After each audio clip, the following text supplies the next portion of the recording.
Hello, my name is Nadia. I'm a specialized pedagogue and I work for the Center of Information and Prevention of the Ligue Luxembourgeoise d'Hygiène Mentale Asper.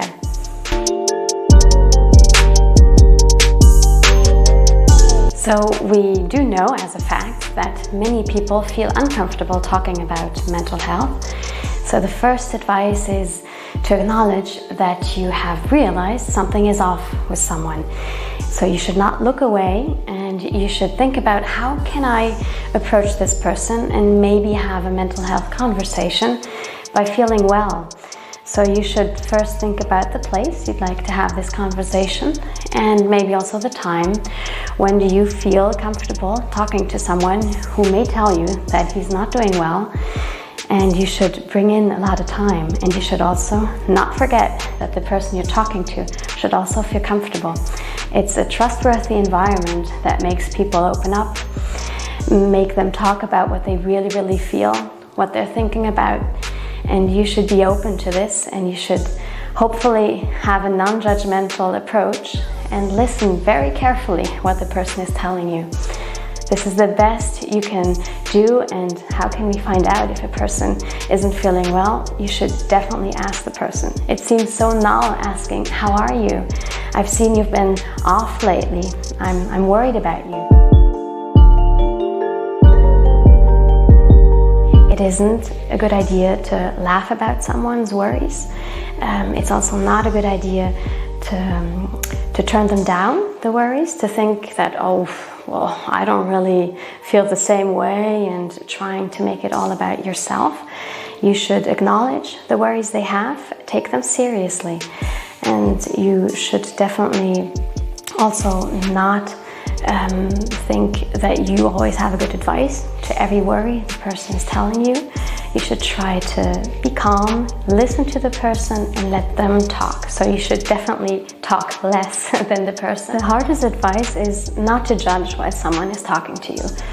It's something unavoidable. We are humans. We all judge situations in order to see where we are, what we need, and we do have opinions all the time. And during a mental health conversation, you need to know that the person who's talking to you may have a completely different perception.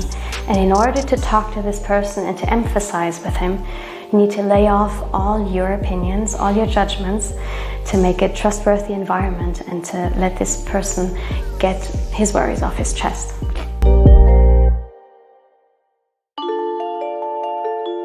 So if a person doesn't want to talk to me right now, I should definitely accept this choice.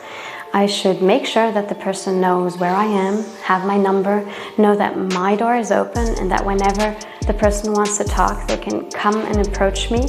And I should definitely make sure from time to time to catch up with the person and just check in and ask if maybe another day or a different period of time would be good to talk. It is also very important to accept the choice of not wanting to seek professional help. You should encourage the person and try to find out why the person doesn't want to approach the help you think they need.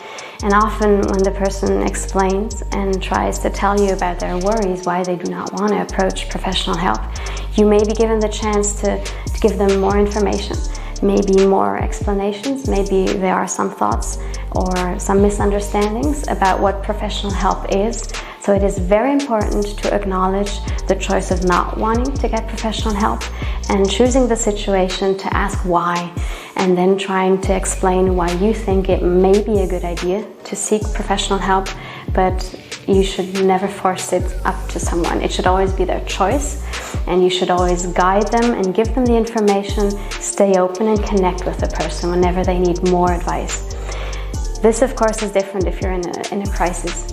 In a crisis where you know the person needs professional help, you need to tell the person that you will have to seek the professional help for them. So you will have to tell them and show them that you have to go to or call someone to help.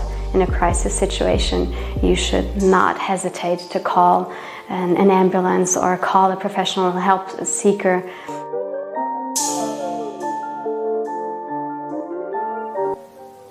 It is very important to realize that your personal actions can make the biggest difference in someone else's life. If someone isn't feeling well, it is very important to realize that this person may not know how to get professional help. He may not even know that there is professional help and that he can recover from a mental health problem. So by acting on it and by asking this person how he is, you are giving him the option to recover a lot faster and maybe even to avoid a very severe illness becoming even worse. Thank you for watching. Don't forget to check out our other videos if you haven't done that already, and hope to see you soon. Bye!